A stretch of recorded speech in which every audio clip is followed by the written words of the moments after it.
काल आपण रात्रभर पाऊस पाहिला असेल मुंबईमध्ये आणि पहिल्या रात्रीच्याच पावसामध्ये मुंबईत आता मी तो टिपिकल शब्द वापरणार नाही मुंबईची झाली तुंबई वगैरे कारण हे खूप आम्ही आधी पण पाहिलेलं आहे आणि मला मुंबईला कुठचाही दुसरा शब्द वापरलेला आवडत नाही. पण मुळात हेच प्रश्न आहेत की जे आम्ही सातत्याने गेले 2-3 महिने ज्या व्हिजिट्स केल्या ओरडून सांगत होतो की नालेसफाई पूर्ण झालेली नाहीये किंवा जी यंत्रणा आहे ती पूर्ण कामाला लागली नाहीये किंबहुना आम्ही जे सांगत होतो की मान्सून पूर्वीच्या ज्या बैठका आहेत आता सत्ता आल्यानंतर तरी घ्यायला सुरुवात करा. गेले 4 वर्ष देखील तुमच्या हातातच सत्ता होती, प्रशासक होते, पण हे सगळं कुठेही काम झालेलं दिसत नाहीये. आणि पहिल्या पावसात मुंबईचे काय हाल झाले ते आपण पाहताय. एकीकडे पाऊस झालाय हा 23-24 तारखेला म्हणजे जवळपास 1 महिना उशिरा. सगळी कामं रस्त्याची कामं असतील इन्फ्रास्ट्रक्चरची कामं असतील नाल्यांची कामं असतील गटारांची कामं असतील हे सगळं पूर्ण करायला तुम्हाला 1 महिना अधिकचा मिळाला आणि ते सगळं होऊनही आज तुम्ही पाहता अंधेरी सबवे असेल गांधी मार्केट वगैरे तो परिसर म्हणजे तिथे आम्ही खरं तर फ्लड फ्री करून दाखवलेलं आणि फ्लड फ्री करून झाल्यानंतर देखील आज तुम्ही पंप चालू नाही करू शकलात, आज तुम्ही यंत्रणा कुठेही ऍक्टिव्ह नाही करू शकलात. काल मुंबई एअरपोर्टवरची अनेक विमानं देखील ही रद्द झालेली आहेत. ही परिस्थिती ही काही विकसित भारतची चित्र नाही आहेत. तुम्ही सांगू शकाल 2047 साठी थांबा म्हणजे पूर येणार नाही, पण आत्ताचं काय हे तुम्ही आज उत्तर देणं गरजेचं आहे. पाहणी करायला गेलेला असताना एका ठिकाणी त्यांच्या समोरच एक माणूस उघड्या मॅन्युअल मध्ये पडला. मला वाटतं सध्याच्या ज्या महापौर आहेत त्यांना मुंबईत काय चाललंय त्यापेक्षा ढाकामध्ये काय चाललंय ह्याच्यात जास्ती रस आहे, जास्ती इंटरेस्ट आहे आणि म्हणून कदाचित ते बघत असतील त्यांच्या डोळ्यासमोर ढाकाचं चित्र असेल बांगलादेशमधले आणि मुंबईत फिरतायत असं त्यांचं ते व्हर्च्युअल रियालिटीमध्ये झालेलं आहे.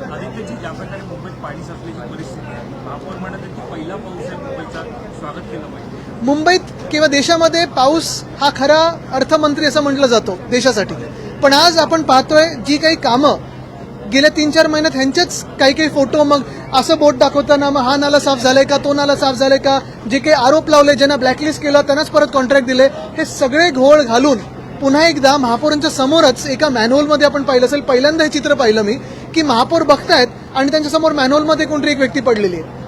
मुद्दा हाच येतो की मुंबईची काळजी ही कशी घ्यायची हे तर ह्याच्यावर तर मी सांगणार नाही कारण तुम्हाला कधी मुंबईची काळजी नव्हतीच, पण ज्या कॉन्ट्रॅक्टरबद्दल काळजी आहे ज्या बिल्डरांबद्दल काळजी आहे त्या कॉन्ट्रॅक्टर्सबद्दल त्यांची कामं कशी झालीत ह्याची तर काळजी घ्या.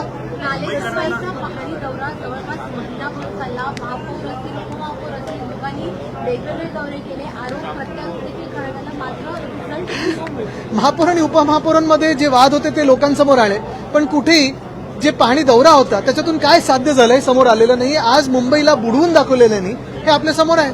त्याचबरोबर सत्ताधारी आमदार करू मात्र या सगळ्यामध्ये ज्या प्रकारे पाणी असते त्या मुंबईकरांना रेल्वे असेल रस्ते वाहतूक असेल याचा विळंब होतोय सातत्यानं. नाही, प्रत्येक मुंबईकर टॅक्स पेअर आहे, पण मुंबईला परतावा काय मिळतो केंद्र सरकारकडून महाराष्ट्राला परतावा काय मिळतो ह्याच्यात एक वेगळा विषय आपण करूच. पण महत्वाची गोष्ट हीच आहे की आता पण पाहिलं असेल गेले 1-1.5 महिना मुंबईमध्ये पाण्याचे टँकर हे वाढले होते. मुंबईत पाण्याचे कट्स हे 10% सांगत असताना देखील जवळपास 40 ते 50% पाण्याचा कट होता.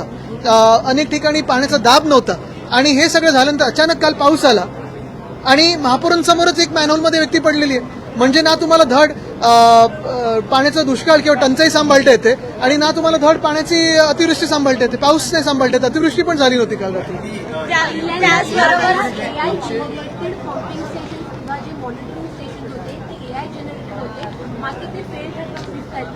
मला वाटतं काय झालंय की आर्टिफिशियल इंटेलिजन्स आणि दुसऱ्या बाजूला ह्या प्रशासकामध्ये नॅचरल स्टुपिडिटी ह्या दोघांमध्ये जो वाद चालू झालेला आहे त्यांनी आपली मध्ये फसगत होते.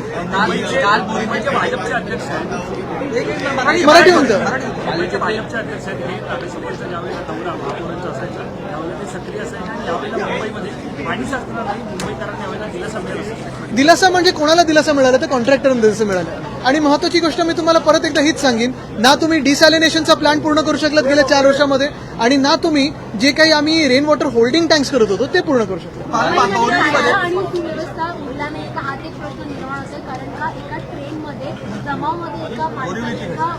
भयानक आहे तो व्हिडिओ आम्ही पण पाहिला, पण मुंबईमध्ये काय महाराष्ट्रामध्ये तुम्ही पाहिलं असेल कायदा सुव्यवस्थेची परिस्थिती ही अशीच आहे.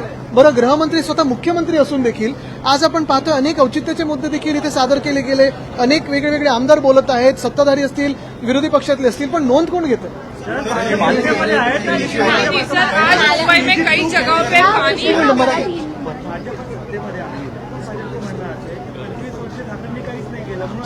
स्थिती आली हो बरोबर. दिल्लीत काही झालं तर नेहरूंवर जातात, मुंबईत काही झालं तर आमच्यावर येतात.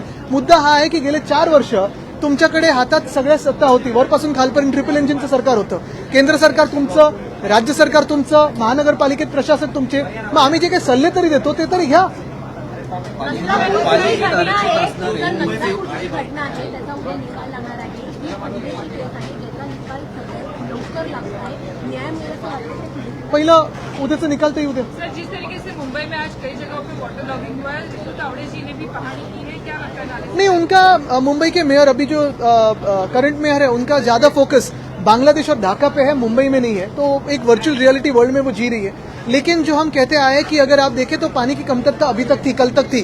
तो उस कमतरता को दूर करने के लिए आपने डिसैलिनेशन का ना प्रोजेक्ट शुरू किया जो हमने आगे लेके गए थे, आपने वो रद्द कर दिया था. अभी कहीं आपके मन में आया और अभी जाके रेन वाटर होल्डिंग टैंक्स भी नहीं किए. तो आपको ना बरसात संभालने आती है ना उसकी कमतरता. उनके सामने ही गिर गया. बिल्कुल, आपने तो वो वीडियो भी देखा होगा.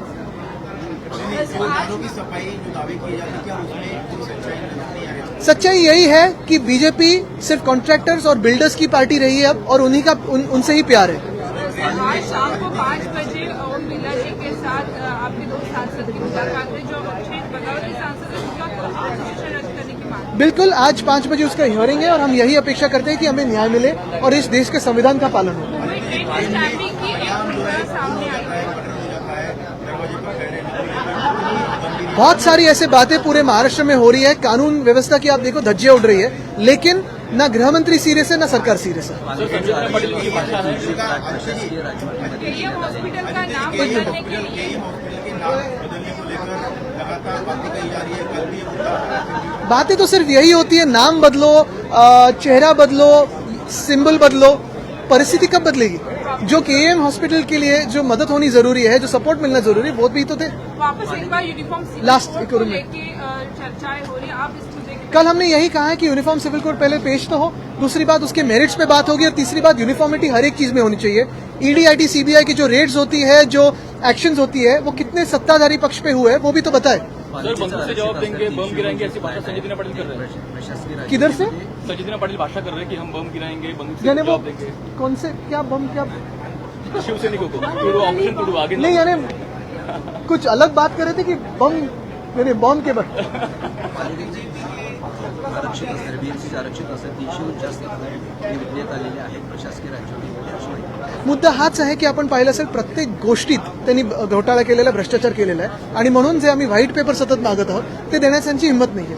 एसआईटी ने आज राम मंदिर में जो चोरी हुई थी इसका रिपोर्ट सामने लाया है. कोर्ट में वो पेश किया जाएगा. राम मंदिर या हमारा जो रामलला का मंदिर है, आपने देखा होगा तब शिवसेना पार्टी ने देखिए पार्टी फंड से उनको पैसे दिए थे, फंड दिए थे.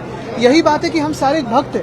आज हमारे दिल पे ठेच हुई है कि यही राम मंदिर से, यही रामलला की भूमि से भाजपा ने पैसे चुराए, उनके जो ट्रस्ट है उनके लोगों ने पैसे चुराए हैं. और आज देखिए तो मध्य प्रदेश के उज्जैन के भी शहर में घोटाला हुआ है. धन्यवाद.